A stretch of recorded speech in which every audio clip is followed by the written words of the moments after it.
Mr. President, Mr. Vice President. Thank you, Chris. First of all, I'm sure Judge Amy Coney Barrett is a great person and a great candidate. But what's the rush? The body of Justice Ruth Bader Ginsburg isn't even cold yet. Can't we even mourn?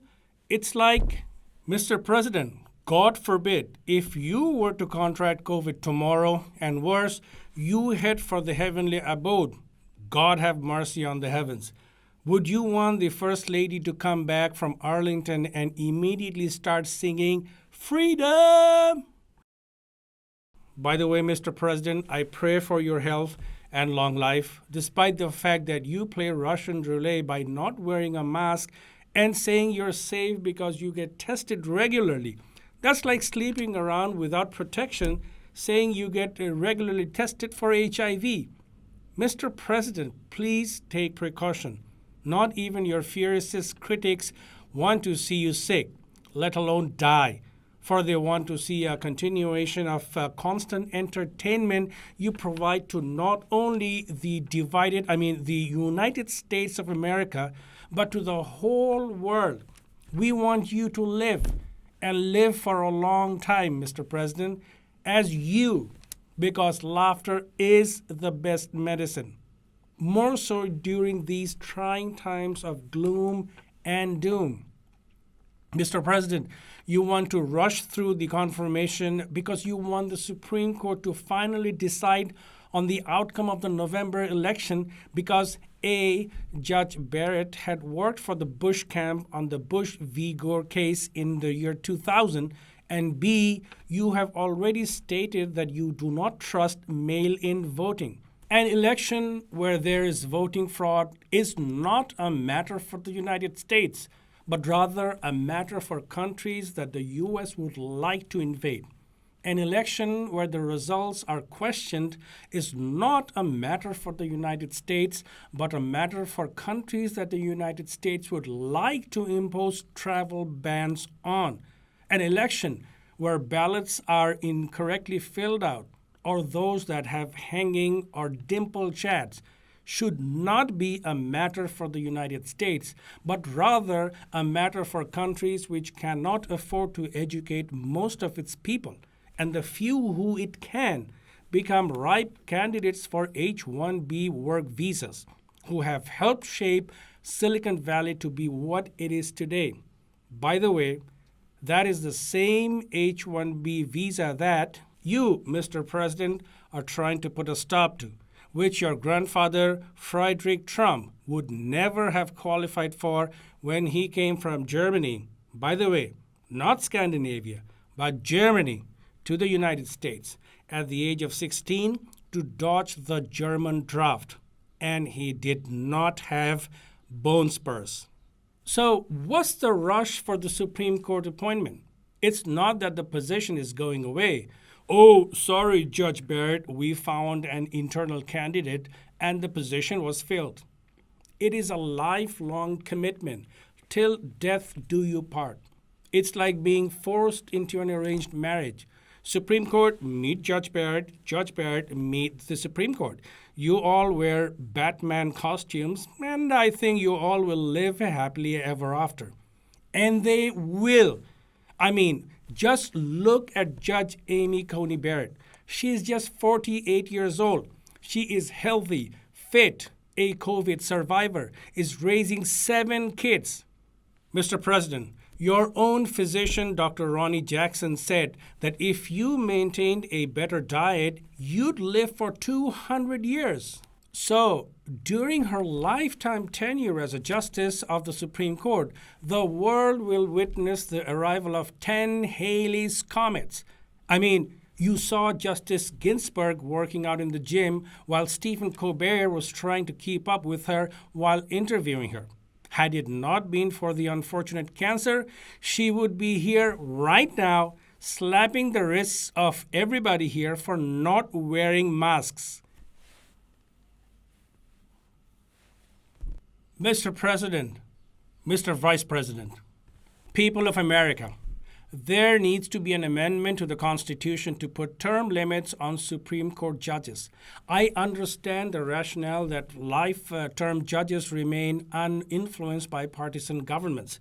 So a happy medium is maybe 12 years or maybe 18 years, so that statistically the justice can see both the elephant and the donkey running the show. Otherwise, what is the difference between Sonia Sotomayor and Sonia Gandhi? Supreme Court justices retire at 70 in the United Kingdom, at 75 in Canada, and at 65 in India.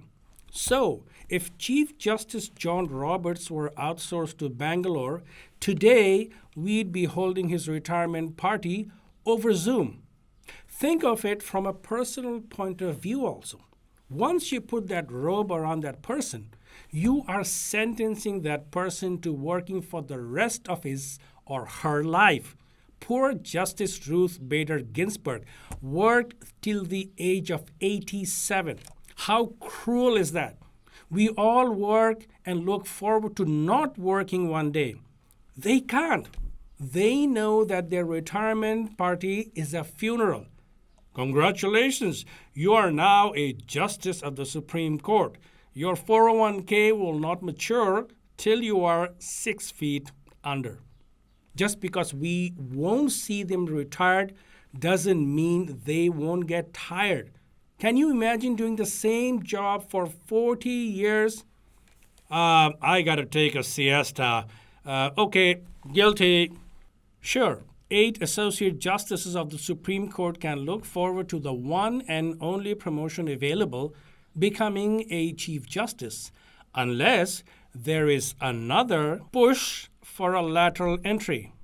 You also have to give other judges a chance.